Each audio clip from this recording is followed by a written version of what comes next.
What's up, everybody? This is Cody coming to you live from DFS Prodigy.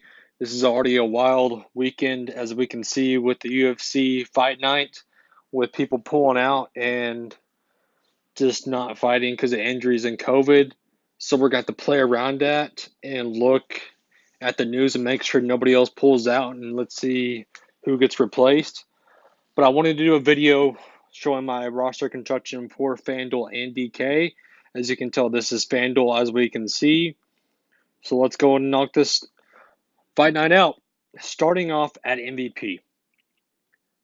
So I like Mike Perry at MVP. Yes, I know his mental state isn't all the way there. His girlfriend's going to be in his corner who used to wrestle, which is kind of odd to see his girlfriend be in the corner for him, and that's it. It's his mental state is weird to me. So let's just watch out for that. But Mickey Gall is not the favorite whatsoever. He's fought awful fighters, as you can tell based on his record. Mike Perry has a lot of power, and the only way Gall would win is if he takes him down, but there's no way I can see that happening with Mike Perry. I see a first round knockout on Mike Perry, or second round possibly. So given his upside, and I think this is going to be a quick fight, I'm locking in Mike Perry at my MVP slot. Going down, we of course got to roster the main event. I'm liking Dustin Poirier. I love him in this fight. He's a staple in my lineups. The cage favors him a lot in the blocking style that he has. Hooker hasn't fought fighters like Poirier at all. So with Poirier fighting a lot of amazing fighters in his style, I'm liking him a lot more than Hooker, which Poirier has a way better chin to defend himself also in. I just don't see Poirier losing this fight. So we have $14 left, so we're going to have to get somebody for the value. So value-wise, I'm going all the way at the bottom with Jason Witt. I know this is a debut. I know it's going to be he's a quick replacement with versus Takeo Soto, but we need a value. And even if he loses and doesn't score a lot of points, it's still a value in my opinion because, as you can tell, value-wise, we don't have very many options that I'm honestly liking. I'm not liking Rose. I'm not liking Frey. I'm not liking Volante. Worthy's meh. Doctus is meh. We just don't have a lot of values. Mickey Gall at $13, no. That's a hard no for me. So I know that in the article that I posted that I was typing, I know I like Sato a lot more. I know that we were probably going to get the Ramirez, but we just need a value. So that's why I'm locking him in at $10. He's the lowest guy on the spectrum. He's cheap as it can be. So honestly, guys, just lock in Jason Wynn as your value. Going towards another fight that I'm liking that we'll probably get to. We have $16 left. If you want to get to Sean Woodson. I'm liking Sean Woodson a lot in this not Charlie Rosa, Julian Rosa. So Sean Woodson is a decent fighter and has amazing boxing background. His size is also to his advantage because he's bigger than Arosa. This will be his second fight, I know, but Arosa got cut from the UFC, plain and simple.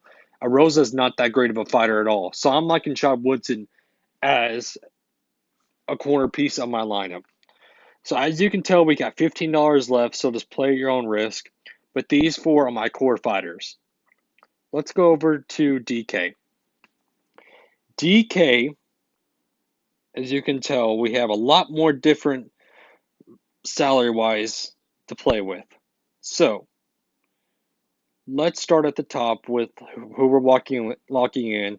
Poirier, and we also got Perry that we're locking in. We have 8,000 left under to go.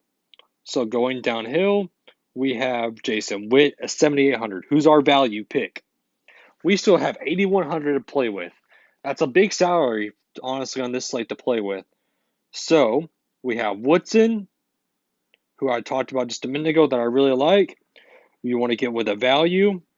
So another pick that we could go for if you wanted to take a shot is in the Griffin fight. Or if you want to go with Volante. This would be not that bad of a fight, or a fight night lineup. So I know that I wanted to stay away from the Vigilante and Green fights in my article, but since fighters are pulling out, we don't have very many options left to go. This fight is going to be a slugfest, just kind of like the Greg Hardy fight we had about a month ago or so. It's going to be like that kind of fight. Vellante moved up in weight classes, so his power is in question. Green is way bigger and should knock him out, especially with bigger cardio. Green is way more physically fit, but he is sloppy. So, like I said, this is going to be interesting to go with. So, if you want to get with Vellante, who's moved up in weight classes, like I said, um, we have 8,100 left over to go. If you want to be risky, and do Hooker and Poirier, you could, but I don't recommend it at all. Which I can probably see a few people doing that. So, like I said, it is risky, but just be careful. So, I know DK, like I said, has different prices, but as you can tell, we still have some value money left over to go. So, if you want to take a shot at Worthy in the Pena fight, but I think Pena is going to win that fight because of he's a way more experienced fighter. Worthy has power, and that's to his advantage, but that's it that I see that Worthy has. So just be careful on who you can pick for value. We're going to have to find an underdog at some point.